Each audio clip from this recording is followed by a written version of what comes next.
What's up, you guys? This is Warren with Scale Audio, and today we're going to talk about the difference between a limiter and a compressor. Let's take a look. So for this example, we have an instrumental that I made, and I will be showing you the difference with one plugin, the Fruity Limiter, because it actually has a compressor in it as well. So the idea behind the limiter and compressor is the same. You're going to have a threshold that activates it. You're going to have a ratio for how much you reduce volume, attack, release. Everything's practically the same. The difference is the amount of ratio. And a compressor you're going to be using to control and tame things. So if we go here,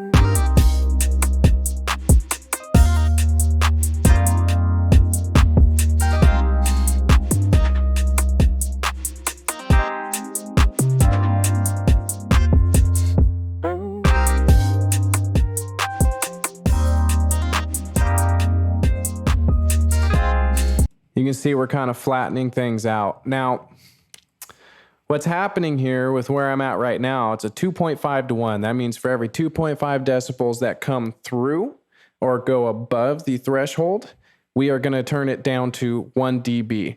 Where it starts becoming a limiter, from what I was taught, was 30 decibels. But if we see here, my max ratio, you can see in this top left corner when I got my hand over this, is 20. And that is going to be about where the limiter is going to take off at. This limiter actually doesn't have a ratio. Some do.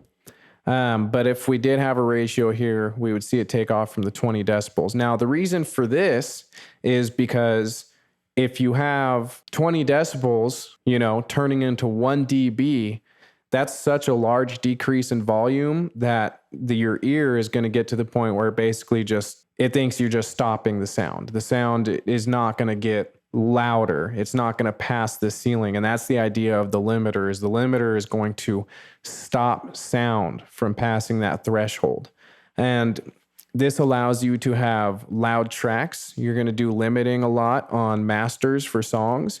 And it's also going to allow you to have vocals that don't clip when you're recording, in case you get something where you all of a sudden you make a P noise and it could clip and cause some stuttery audio. The limiter, if you put it on your vocal chain, will stop that.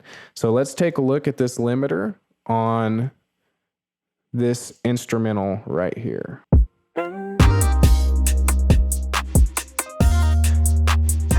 And in the sense of a threshold, this ceiling on this one is going to be our threshold.